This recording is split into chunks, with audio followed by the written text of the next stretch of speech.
যি পায় অসমৰ মানুহক তেওঁ ভাবিছে যে আমাৰ মানুহৰ একোৱেই নাই। মইতো এইবিলাক দেখি মোৰ এনেকুৱা লাগে যে এই মানুহটোৱে অসমীয়া মানুহৰ মূৰত একো নাই বুলি ভাবি আছে নেকি।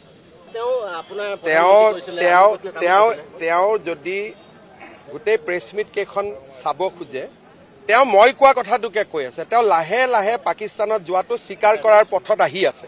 সেইকাৰণে তেওঁ ভূমিকা বনাই আছে। নৰেন্দ্ৰ মোদী গৈছিলে, কি বৈদিক নে কাৰ নাম কৈ আছে, মইতো জীৱনৰ নামেই শুনা নাই। তেওঁ বোলে RSS আছিলে, কোনোবা আদৱানীজীৰ ভিজিটৰ কথা কৈছে। এনেকে তেওঁ নিজৰ ভিজিটটো জাষ্টিফাই কৰিব খুজি আছে। যোৱাকালিৰ গোটেই দিনটো তেওঁৰ প্ৰেছ কনফাৰেন্সখনৰ লক্ষ্য হ'ল যে আৰু 6-7 দিনৰ মূৰত তেওঁ কৈ দিব যে মোদীও গৈছিল, ময়ো গৈছিল। সেইটোৰ ফালে তেওঁ বস্তুটো লৈ গৈ আছে। আৰু তেওঁ একেদিন এটা প্ৰাইভেট ফাৰ্মো নিযুক্ত কৰিছে। তেওঁ এটা মিডিয়া ফাৰ্ম এটা নিযুক্তি কৰিছে তেওঁক পৰামৰ্শ দিবৰ কাৰণে। নামটো মোৰ লগত আছে। গতিকে এইবিলাক থাকিলেও কি আৰু দুটা মোৰ লগতে আহি পৰেগৈ। গতিকে এইকেইদিন তেওঁ আণ্ডাৰ গাইডেন্স, তেওঁ এটা পটভূমি বনাই আছে স্বীকাৰোক্তিৰ পথলৈকে।